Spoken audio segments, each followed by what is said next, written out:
नेताजी, सबसे पहले तो आप अपना परिचय दें और उत्तर प्रदेश में इस समय कांग्रेस पार्टी प्रतिज्ञा यात्रा चला रही है, तो इसके माध्यम से क्या संदेश जनता को देना चाह रही है?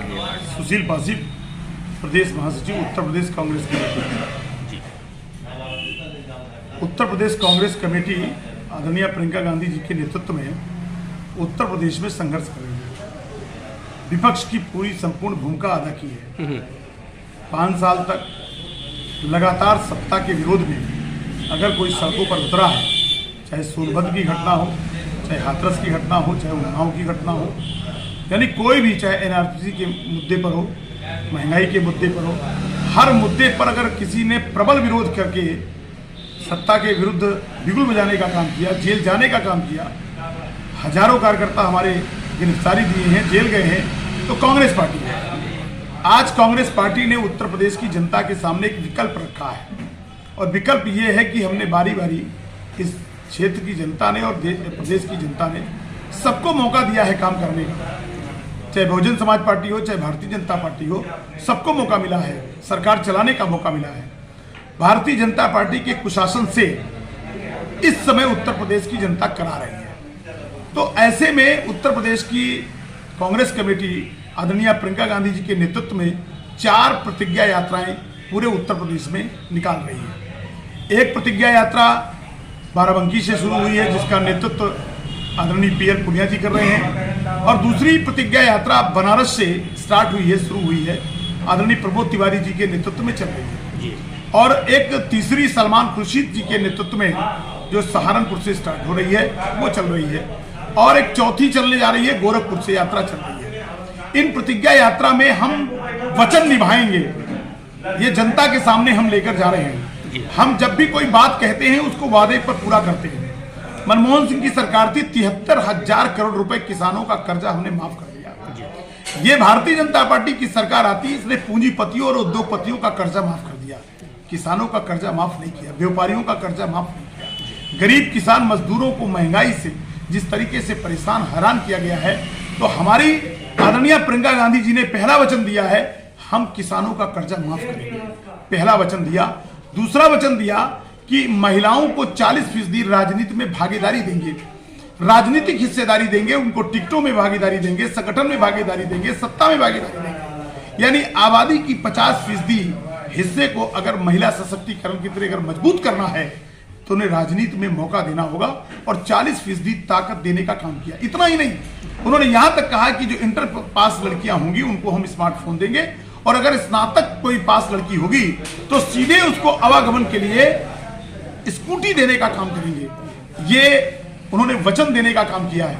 और उसके बाद उन्होंने अगला वचन दिया है कि कोरोना काल में जब लोगों की कमाई नहीं थी, लोग, जनता त्राय कर रही थी, ऐसे समय में बिजली का बिल जितना भी आया होगा उसको हम माफ करने का काम करेंगे। एक बहुत बड़ी राहत देने के लिए आदरणीय प्रियंका गांधी जी ने कहा है। और दूसरी बात उन्होंने कहा है कि जो बिजली का बिल आ रहा है उसको हम आधा कर देंगे, यानी जितना बिल उपभोक्ता दे रहा होगा उसका आधा बिल आने का काम करेगा। ये उन्होंने वचन देने का काम किया। उसके बाद सबसे बड़ी बात उन्होंने कही है कि छत्तीसगढ़ में हमारी जो सरकार कांग्रेस की चल रही है, वहां 2,500 यानी जो कीमत है वो 2,500 रुपए है। उत्तर प्रदेश में भी गेहूं और धान की कीमत किसान को 2,500 रुपए मिलेगा, 2,500 रुपए में हम खरीदेंगे। तो धान और गेहूं की कीमत जो एमएसपी है उसको हम बढ़ाने का काम करेंगे। इसके अलावा उन्होंने एक बहुत बड़ी बात कही है, वो विशेष करके गरीब किसान मजदूरों के लिए है कि 10 लाख का इलाज अब सरकारी खर्चे से निःशुल्क किया जाएगा। गंभीर बीमारियों पर गरीब किसानों के खेत बिक जाते हैं, लोग इलाज के अभाव में इलाज नहीं करा पाते हैं। तो हमारी सरकार, कांग्रेस की सरकार, आदरणीय प्रियंका गांधी जी ने वचन दिया है कि हर व्यक्ति को 10 लाख रुपए का हम इलाज मुफ्त करेंगे और सरकारी खर्चे पर करने का काम करेंगे। और अगली बात उन्होंने कही है, अगला वचन दिया है कि इस उत्तर प्रदेश में बेरोजगारी लगातार बढ़ रही है, लोगों के पास रोजगार नहीं है, खाने कमाने का जरिया नहीं है। उसके लिए उन्होंने 20 लाख लोगों को सरकारी रोजगार देने का वचन दिया है। ये वचन हम जनता के सामने ले रहे हैं। घोषणा पत्र में लिखना लोग पढ़ते हैं, पढ़ के फाड़ देते हैं। हम जनता के सामने इस बात को कहने आए हैं, क्योंकि 32 साल पहले कांग्रेस की सरकार हुआ करती थी, आज कांग्रेस की सरकार नहीं है। हम अगर इसके पहले आप महाराज के आसपास देख लीजिए, जितने सरकारी अस्पताल खुले होंगे, कांग्रेस देश का निर्माण करती थी। आप चंदापुर में चले जाइए, जो अस्पताल बना हुआ है कांग्रेस के जमाने में बना, आज तक दूसरा अस्पताल नहीं बना है। उस अस्पताल में डॉक्टर नहीं है आज की तारीख में, 32 सालों में अल्ट्रासाउंड मशीन नहीं है। आज गरीबी इलाज के नाम पर तमाम लोगों का उत्पीड़न किया जा रहा है। आप बगल में चले जाइए, जीजीआईसी बना हुआ है, दूसरा जीजीआईसी नहीं बना। आप और उधर चले जाइए, नवोदय विद्यालय बना हुआ है। जितने भी सरकारी स्कूल हैं, सरकारी अस्पताल हैं, यानी देश का निर्माण कांग्रेस करती थी और देशवासियों का निर्माण में ताकतवर बनाने में, उनको सबल बनाने में अपना योगदान करती थी। तो हम बार बार ये बात कह रहे हैं कि कांग्रेस को मजबूत करना इस देश के नौजवानों के लिए, किसानों के लिए, मजदूरों के लिए, महिलाओं के लिए, गरीब कमजोर के लिए एक जरूरी चीज बन गई है। क्योंकि अगर देश कमजोर होगा तो देशभक्ति काम नहीं करेगी। इसलिए हम बार बार कहते हैं कि देश अंधभक्तों से नहीं चलता, देशभक्तों से चलता है। देश का मतलब जमीन का टुकड़ा नहीं होता, देश का मतलब देश में रहने वाले लोग। अगर हम उनको ताकतवर नहीं बनाते हैं तो फिर देश मजबूत नहीं हो सकता है। आज जिस तरीके से 90 करोड़ लोगों को 5 किलो राशन दे करके बेवकूफ बनाने की योजना बनाई गई, अन्य योजना नहीं है, ये बेवकूफ और उल्लू बनाने वाली की योजना बनाई गई है। और अगर उनको देना था तो गेहूं चावल के साथ साथ अगर वो उसमें दाल देते, कड़वा तेल देते, राशन की किट देते, हम भी खुश हो जाते। लेकिन जिस तरह से छुच्छा गैस दिया, झोला योजना बनाया, जितनी योजना बनाई, आप इन्होंने कहा गड्ढा मुक्त सड़क देंगे।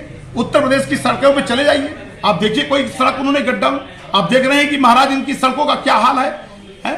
और सीधे गड्ढा मुक्त करने के नाम पर घोटाला करते हैं। तो मेरा कहने का मतलब है कि जनता त्राहि त्राहि कर रही है और उत्तर प्रदेश में एक विकल्प है जनता के सामने कि हमने सरकार नहीं देखी है, नौजवानों ने सरकार नहीं देखी कांग्रेस की बुराई लोग करते हैं, लेकिन सरकार उन्होंने नहीं देखी है।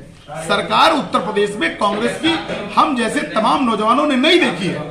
88 से पहले कांग्रेस की सरकार हुआ करती थी, उसके बाद तमाम सरकारें आई हैं। हम किसी सरकार की आलोचना करने नहीं आए हैं, लेकिन हम इतना कहने आए हैं कि अगर 88 से पहले कांग्रेस की सरकार हुआ करती थी तो तमाम सरकारी रोजगार कारखाने, आप कानपुर में चले जाइए, कानपुर में आपको जितनी भी सरकारी फैक्ट्रियां हैं, सब की सब सरकारी फैक्ट्रियां कांग्रेस के जमाने में लगी थी। आप किसी भी जिले में चले जाइए, सरकारी गन्ना मिल हो, सरकारी फैक्ट्री हो, सरकारी कारखाने हो। आखिर जब हम पैसा नहीं देते थे तो देश का निर्माण हो जाता था। आज हम लगातार टैक्स दे रहे हैं। आपको मालूम है कि पेट्रोल में हम कितना टैक्स दे रहे हैं, डीजल में कितना टैक्स दे रहे हैं? 31 रुपए के डीजल में आज हम अगर 90 रुपए 95 रुपए में, बाकी सारा पैसा टैक्स में जा रहा है। यानी 1 लीटर में अगर 40 रुपए हम टैक्स दे रहे हैं तो आज इस देश के लोगों से किस तरह से टैक्स लिया जा रहा है, बिजली में कितना टैक्स लिया जा रहा है, मोबाइल में बात करते कितना टैक्स लिया जा रहा है। आप स्टाम्प ड्यूटी देखिए, आप स्टाम्प ड्यूटी देखिए, रजिस्ट्री कराने जाइए, यहाँ तक कि मोटर व्हीकल एक्ट में मात्र केवल 100 रुपए 50 रुपए जुर्माना होता था, आज 2000 से लेकर 5000 का जुर्माना हो रहा है। आप किसी भी लाइसेंस को देख लीजिए तो महंगाई केवल डीजल पेट्रोल गैस में नहीं है, महंगाई चारों तरफ बढ़ाई गई है। और ये आदमी का जो आमदनी है वो लगातार घट रही है, फिर भी उसका शोषण किया जा रहा है। और मैं चैलेंज के साथ कहता हूं कि भाजपा नेता अगर वास्तव में ईमानदार है तो अपनी इनकम का खुलासा करें। अमित शाह के बेटे जय शाह को 2014 से लेकर 2000 अब तक का उसकी इनकम का घोषणा कर दें कि इतना इनकम उसके पास कैसे आ गया। भाजपा नेताओं की लगातार इनकम बढ़ रही है, आय बढ़ रही है और देश में किसान, व्यापारी, मजदूर की लगातार आय घट रही है। देश संकट में फंस गया है। इसको उबारने के लिए हम सबको प्रतिज्ञा के साथ, हम 1 तारीख को हमारे बछरावा विधानसभा में 1 तारीख को वो प्रतिज्ञा यात्रा आ रही है। 23 तारीख से प्रारंभ हुई है और 1 तारीख को समापन भी है। तो हम 3 बजे बछरावा में सुपर मार्केट में स्वागत करेंगे कार्यकर्ता और पदाधिकारियों के साथ, आम जनता के साथ। महाराजगंज में जनसभा होगी उस प्रतिज्ञा यात्रा की और उसके बाद हम लोग वसा जाएंगे, वसा में कार्यकर्ता स्वागत करेंगे, फिर रामपुर खास जाएंगे, वहां कार्यकर्ता पदाधिकारी जनता स्वागत करेंगे। तो भवानीगढ़ में हम 7 बजे शाम को इस प्रतिज्ञा यात्रा का समापन हो जाएगा। आपके माध्यम से हम अपील करना चाहेंगे जनता से कि बछरावा की जनता से हम अपील करेंगे कि इस देश बछरावा को बचाने के लिए, बछरावा की आम जनता के लिए सबको एकजुट होकर के 1 तारीख को सड़कों पर उतरना चाहिए और इस सरकार के खिलाफ एक जंग ऐलान करना चाहिए। मैं आपके माध्यम से ये बात कहना चाहता हूँ। Thank you. हमारे चैनल को लाइक, शेयर और सब्सक्राइब जरूर करें और नई अपडेट्स के लिए बेल आइकन दबाना ना भूलें।